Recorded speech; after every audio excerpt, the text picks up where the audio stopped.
All right, looks like we are live. Today, we are going to talk about the number one, well, recently for me, it's literally been my number one sourcing method. Um, I was hesitating. I was gonna say, like, is it actually the number one sourcing method? But for me, it's the one that I've been using a lot recently. So this sourcing method is gonna work best for people who have some sales under their belts, people who have been in the game for a while, whether you've been doing Amazon FBA books, whether you've been doing retail arbitrage, whether you've been doing online arbitrage, wholesale, this method is going to work really well for you. This method does not work very, very well for people who have absolutely no sales. If you have no sales history, this method isn't going to work as well for you. So basically, let's get into exactly what this is. So I'm sure you guys are probably familiar with Inventory Lab. So what you can do in Inventory Lab, I want to go ahead and share my screen.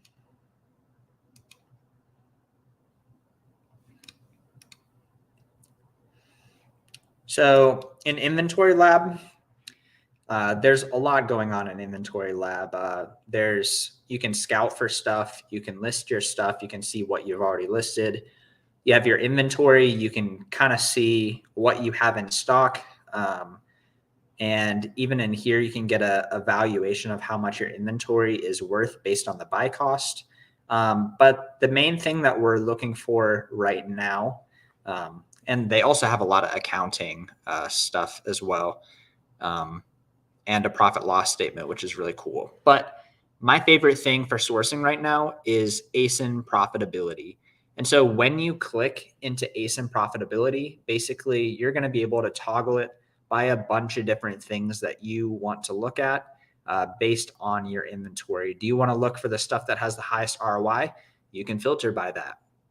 Do you want to look for the stuff that has gotten you the most profit regardless of ROI? You can filter by that. Do you want to see by the last month of sales? You can filter by that. Or do you want to see like all time? That way you can go back and look, what was I selling back a year and a half ago when I was doing retail arbitrage for really discontinued, hard to find things? I wonder if I can find those profitably again to sell doing online arbitrage. I have a friend, Josiah, for example, who used this to find extremely good leads that he was sourcing a year and a half ago doing retail arbitrage. He looked at it again in the future and he's like, I can actually buy these on eBay and they're only a couple of dollars more than retail. And they're a lot more expensive now because they're completely discontinued. There's so many different ways that you can use this sourcing method. We'll keep talking about it as well. But I just want to say hi to the chat real quick. We got Arman Ali. Let's go. Good to see you. Welcome to the chat. We got a couple of people in here. Thank you guys so much for showing up. If you guys have gotten any value so far, feel free to hit the like button. That really helps get the word out so we can have more people learning how to actually find profitable items. I'm going to go ahead and share my screen again. There's a couple other ways that you can go about using ASIN profitability. You can filter it by category. You can see what categories have been good. You can look at your return rate for the items that you're sending in. So basically, oftentimes when you're doing online arbitrage, you're just buying a bunch of different ASINs. You find deals, you send them in, you get them prepped, they sell, whatever. And it's super easy to forget about like really good opportunities that are still there that you can just hit reorder on again. And so ASIN profitability, if you actually go through this, you're actually going to get to see the stats on the items that you're selling and hopefully be able to restock more of the items that you've already sold successfully. And this time you're going to have like the confidence to see like, like I sold 16 of these within a month. Like I should probably get at least 16 on my reorder. We got a couple people in the chat here. We got Armand. We got Rodriguez. We got Blaine. Welcome, guys. Armand says, where do you add a ship to Amazon cost? And do you add them individually or per product? So I use Inventory Lab. I have my prep center use Inventory Lab. And basically for a prep center, we basically enter all the information into their spreadsheet. So when you ship to Amazon cost, yeah, I would do it like let's say I bought 10 Nike shoes and they were $100 each. I would enter $100 per item. We got Rodriguez. I haven't seen you for a while. Good to see you, Rodriguez. Rodriguez has been crushing it lately. We got Blaine. What's up? Good to see you guys. We got 7 people in the chat. Thank you guys so much for showing up.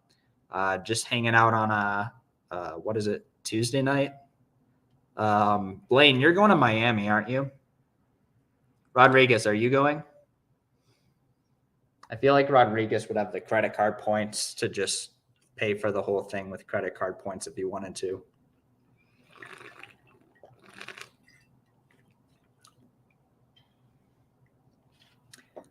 I know Kevin was at Miami last year. Catherine Hay says, love this time for live. Hey, that works out good then, because that worked out great for me today. I feel like the only way that I can go live consistently is if I'm like did my work for the day and I'm like, I feel like doing a live. And then I just scheduled the live for 10 minutes in advance. Or like I ate dinner. I'm like, it feels like time for a live. That's like, if I have to like plan it and stuff, I just do not do super well with that. I want to actually get up on YouTube and actually hang out with you guys. For a lot of people, this is like 10:07, 10:08 p.m. For me, I'm in Colorado, Mountain Standard Time here. Hey, the family's coming. Heck yeah. Miami's cool. I went last year and I rented a car, and Miami is not a very nice place to have a car. Like the parking is rough, and I would have been better off just Ubering everywhere.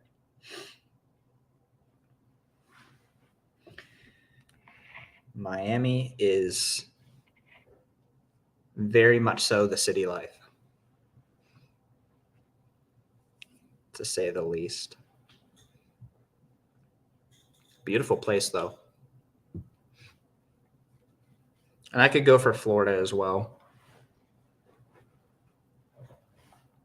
But yeah, I'm also curious, Blaine, do you use this tool, Inventory Lab, ASIN Profitability, to just go back and restock the stuff that you've done really well on in the past?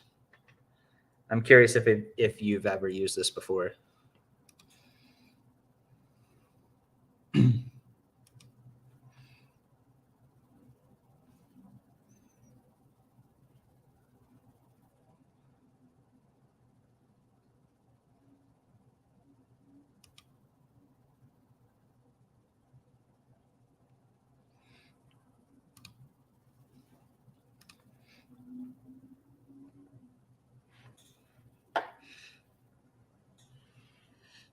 I know for me, I found ASIN Profitability probably 2-3 months ago. And I went through it and I was able to hit my monthly spend goal like a week and a half early, because it's like storefront stocking yourself, except you're storefront stocking. And like the benefit to that is like when you're storefront stocking someone, like they're not quite the same person as you. Maybe you've been selective and you're kind of looking at someone who does similar sourcing to you. But like when you're storefront stocking yourself, you're seeing all your best ideas that you had, and you kind of like know what's going on with that. And so, and you're also looking at all the items that have ever sold, not just the ones that are active right now. We got Blaine in the chat saying, I do use Inventory Lab, but not ASIN profitability consistently. I enjoy it a lot. If you can't tell, I have really been enjoying it. For the people who are in 10 minutes, 10 minutes into the live still, these are a couple of the ways that I really like to find stuff these days. So number one, the ASIN profitability that I was talking about. I like to toggle it by all, or by 1 month, or different parameters. That way I can kind of like get a gauge for what's going on. Another very similar way too is if you just look at your orders on Amazon and just reorder the stuff. Like if you notice that you sold a unit like 4 times in a day, for example, or like 4 times in a week, if it's a higher ticket item, for example, should be like, like how can I like repeat that experience? You know, like we don't want to just like sell like a $70 profit item 4 times. Like that's really good. That's $280 profit. But like why not keep sourcing that item over and over again throughout the entire year? You know, another thing I've been using is Flipmine. Flipmine is a good tool. Definitely going to have to sort through a bunch of private label type items. But once you've sorted through a lot of stuff, there are some gems that you'll find with Flipmine. Another thing I like to do is based on a good lead that I already have, I really like to look at the different model numbers, the different colors, the similar items. Like on a page, for example, you'll scroll to the bottom and you'll see compare to these similar items. And oftentimes there's literally just 1, 2, 3 other leads that are just as profitable sitting right there. So that's, I really like that tip a lot. We got Hamda in the chat. Hello, Seth. Good to see you, Hamda. Blaine says, that's what I'll do. I look at my solds and reorder. Yeah. Like I used to like just forget about my good stuff. You know what I mean? No need to do that. We got Arman Ali saying, let's say it cost $50 to ship a box into FBA. So now do you divide all items with $50 and add that to COGS? Where do you add that in Inventory Lab? Good question. So, yeah, so basically most of your softwares like Seller Amp and Inventory Lab, they basically add that into your profit, if that makes sense. Yo, Joji, good to see you, man. Joji just, it was textbook season for him. And so he did really well this textbook season. So I saw his post on Instagram. Congratulations. That's pretty cool. Armand, so I'm going to kind of show you real quick what's up here. If I can. I might not be able to. Oh, cool. I actually can. Very cool. All right. So when you are listing something in Inventory Lab, actually, I need to stop sharing for a second.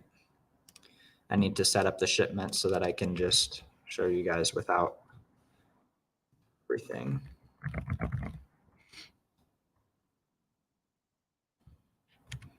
All right, I'm going to share screen again. So basically, the short answer to this is that it counts it into your profit. So let's say you're selling Cocoa Melon dolls or whatever. I don't know. I don't even know if I spelt it right. All right. Oh.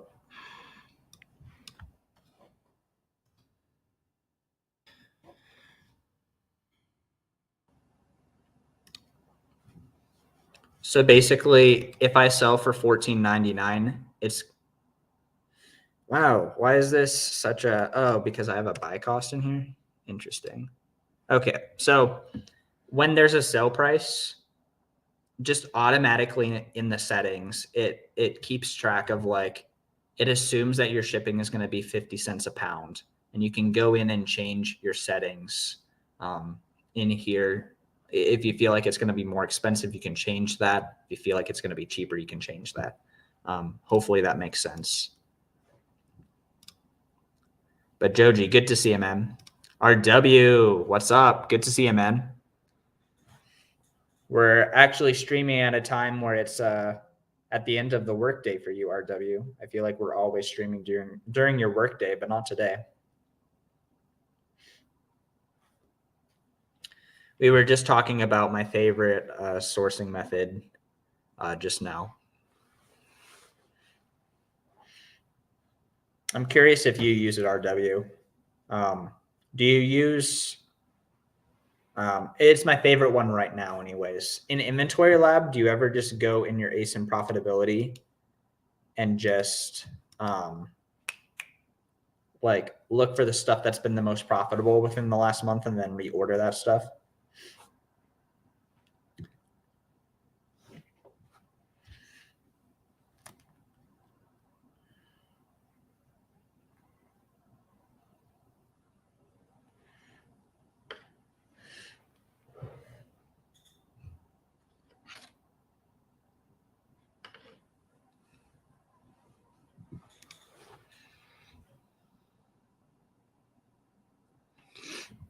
Yeah.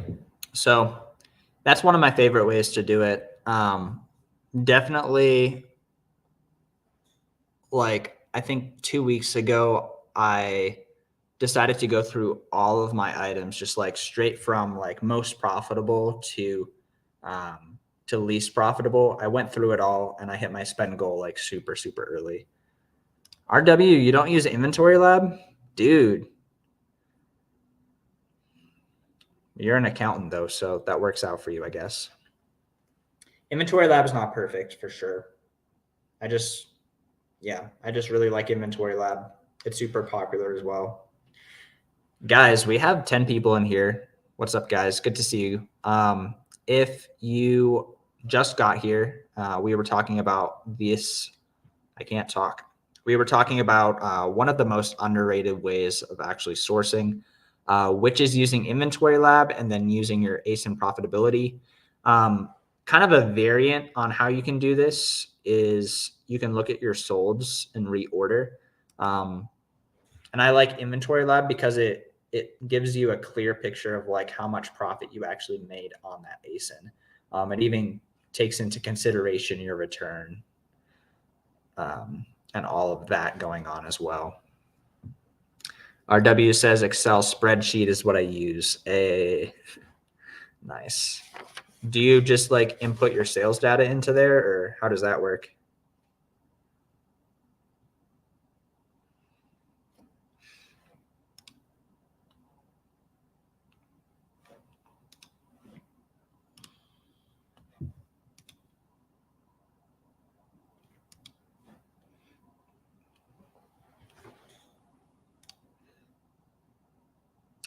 Joji says same, but with Google Sheets. Joji, you don't use Inventory Lab either? Just basically, do you list through Seller Central, Joji? Or do you use Exceller List?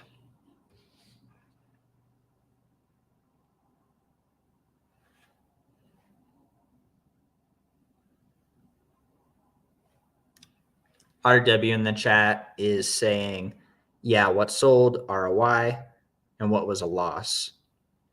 Can you do that with Excel?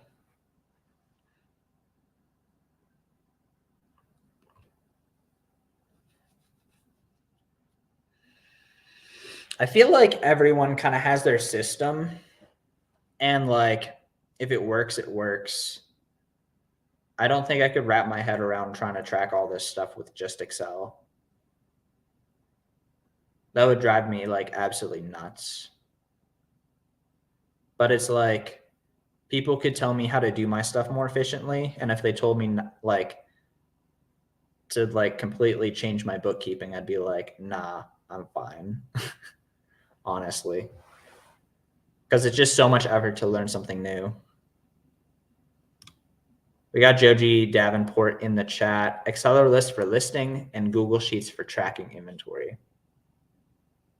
I do that too, except not Accelerlist. I use Inventory Lab. But like Joji, how do you keep track of like when stuff sells, how much profit and loss you're making? You do that with Google Sheets as well? Does it just integrate or?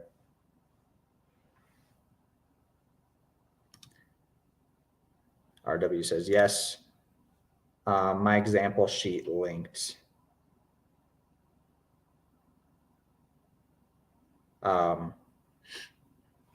Like you linked it. I'm confused. Joji says every day I'll manually input that data, which seems like a lot, but I only sell 3 to 5 books a day. Oh yeah, because excuse me, you sell really high ASP books, like you sell like $100, $200 books. Okay, yeah, that's manageable. It's like you don't really like need to have something different. Devon says I have Inventory Lab, but always use Seller Board.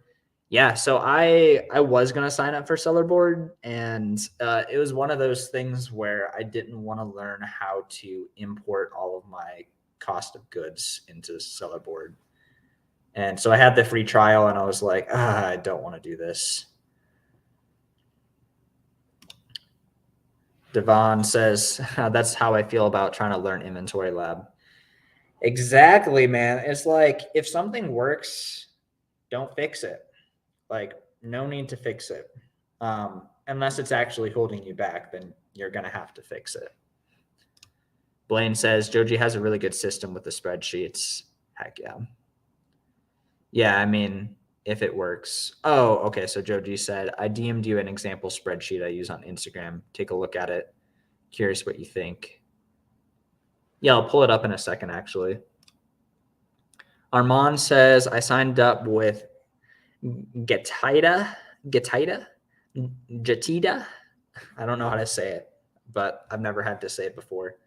And got $1,027 cash reimbursed from lost inventory. Do you use any reimbursement service? I do not, because the problem is that invoices, eBay to Amazon problems.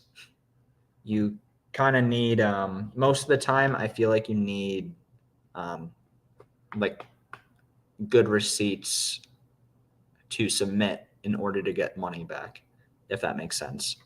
I'm going to go ahead and pull that up. Joji, like, I'm sure it works really well. Like,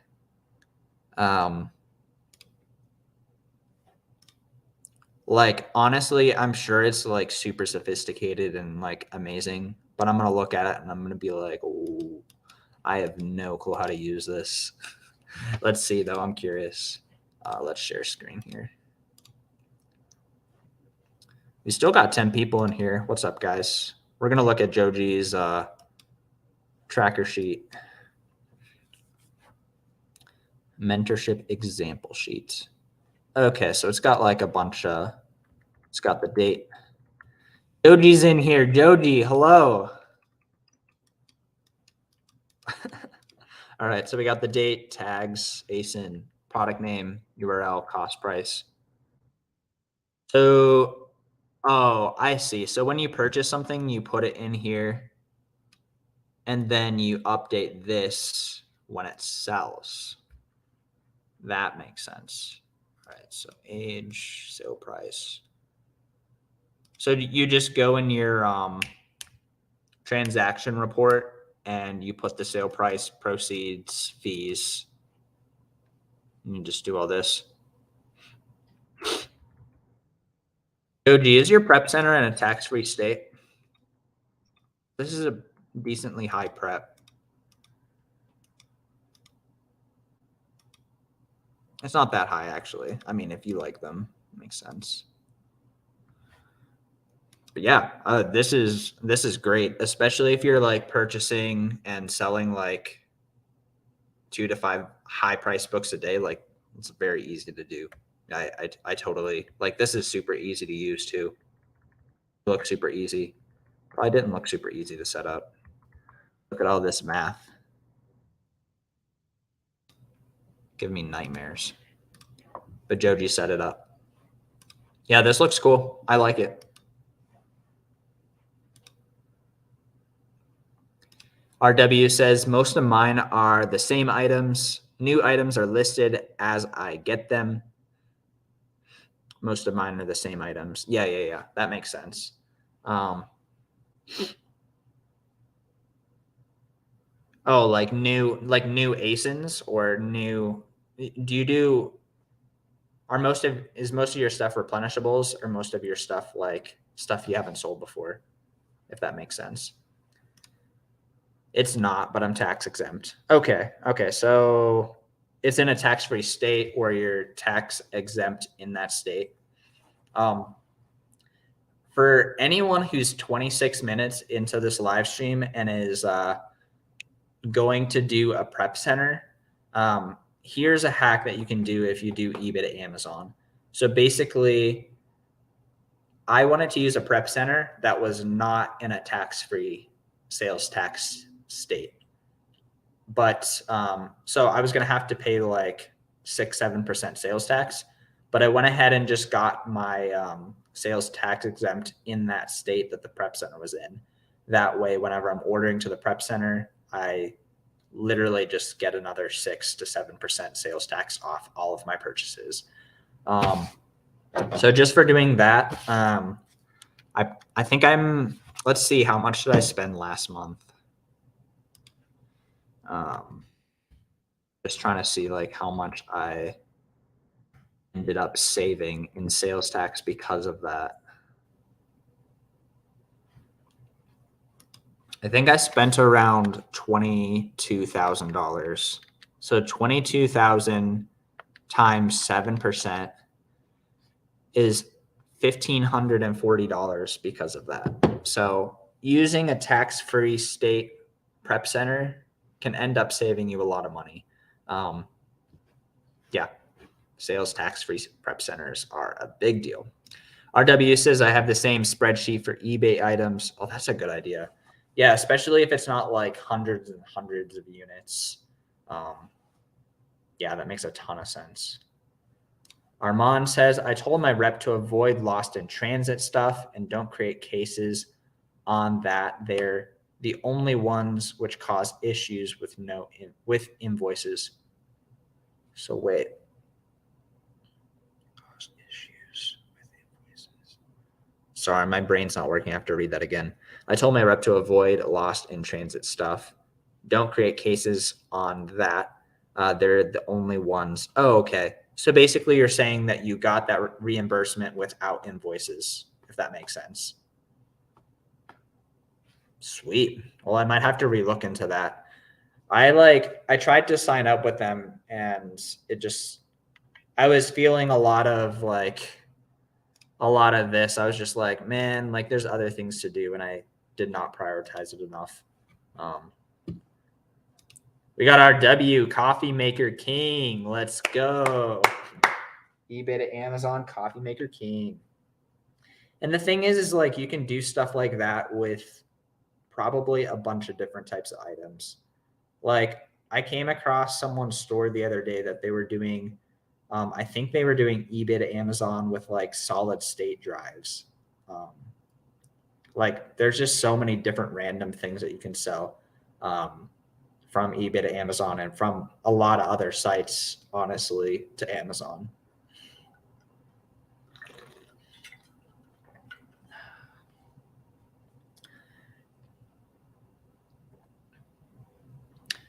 All right. Well, I think we're going to do a shorter live tonight, but it was so good to hang out with everyone. We had RW, we had Armand, we had Joji, we had Devon. My timer is going off. We had a bunch of people in here. Blaine, Catherine, Rodriguez. Yeah, thank you guys so much for showing up. And oh yeah, yeah. Actually, a couple good comments here. I'm looking at tools now. Yeah, tools could probably do really well, especially if you're going to do your own prep. And Nathan Mall says, if you send to a prep center, how do you manage return or item not described if buying from eBay? So you'd probably want to buy stuff that a high percentage of the time is actually going to be really like good stuff. So like you probably wouldn't want to send like a coffee maker, for example, straight to a prep center, like a used coffee maker to a prep center. You know, like the chances of there being something missing, something broken, is just super high. And so sending that to a prep center is just going to cause absolute nightmares and returns. But if you send like a new and packaged like screwdriver to a prep center, like what's going to go wrong? Does that make sense? Like the chances of something going wrong are so much smaller. See ya, RW. Good to have you. Life as entrepreneur. Thank you. You're welcome. Hope you guys have a great rest of your night and take care.